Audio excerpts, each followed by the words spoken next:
ഛത്തീസ്ഗഡിൽ കന്യാസ്ത്രീകളെ അന്യായമായി തടങ്കലിൽ വച്ചതിനെതിരെയും അവർക്കെതിരെ ചുമത്തിയ കേസുകൾ റദ്ദാക്കണമെന്നും ആവശ്യപ്പെട്ടും അതോടൊപ്പം സംഭവിച്ച അതിക്രമത്തെയും അപലപിച്ചും കോഴിക്കോട് അതിരൂപത, താമരശ്ശേരി രൂപത, Kerala council of churches, Kozhikode ecumenical forum, Kerala Latin Catholic association എന്നിവയുടെ നേതൃത്വത്തിൽ നഗരത്തിൽ ശക്തമായ പ്രതിഷേധ ജാഥ നടത്തി.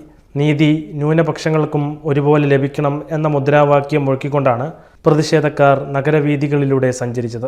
കന്യാസ്ത്രീകൾക്ക് ജാമ്യം ലഭിച്ചതിൽ സന്തോഷമുണ്ടെങ്കിലും കേസുകളും തുടർ നടപടികളും റദ്ദാക്കി സന്യാസിനികൾക്ക് നീതി ലഭ്യമാക്കണമെന്ന് ഉദ്ഘാടനം ചെയ്തുകൊണ്ട് കോഴിക്കോട് അതിരൂപത വികാരി ജനറൽ മോൺസിഞ്ഞോർ ജെൻസൺ പുത്തൻവീട്ടിൽ പറഞ്ഞു. ന്യൂനപക്ഷങ്ങൾക്കെതിരെ ചില കേന്ദ്രങ്ങളിൽ നിന്നുള്ള നീതിരഹിതമായ ആക്രമണങ്ങൾ ആവർത്തിക്കാതിരിക്കാൻ ഭരണകൂടങ്ങൾ ഉടൻ നടപടിയെടുക്കണമെന്നും സിസ്റ്റർ പ്രീതി മേരി, സിസ്റ്റർ വന്ദന ഫ്രാൻസിസ് എന്നിവർക്കെതിരായ അന്യായ കേസുകൾ പിൻവലിക്കണമെന്നും അദ്ദേഹം ആവശ്യപ്പെട്ടു. ഭരണഘടന ഉറപ്പു നൽകുന്ന അവകാശങ്ങൾ സംരക്ഷിക്കേണ്ടവർ തന്നെ അവയുടെ ധ്വംസകരാകുന്നു എന്ന് അദ്ദേഹം പ്രസ്താവിച്ചു. സിറ്റി സെന്റ് ജോസഫ് ദേവാലയത്തിൽ നടന്ന പ്രാരംഭ സമ്മേളനത്തിൽ ഫൊറോന വികാരി ഫാദർ ജെറോം ചിങ്ങത്തറ സ്വാഗതം ചെയ്തു.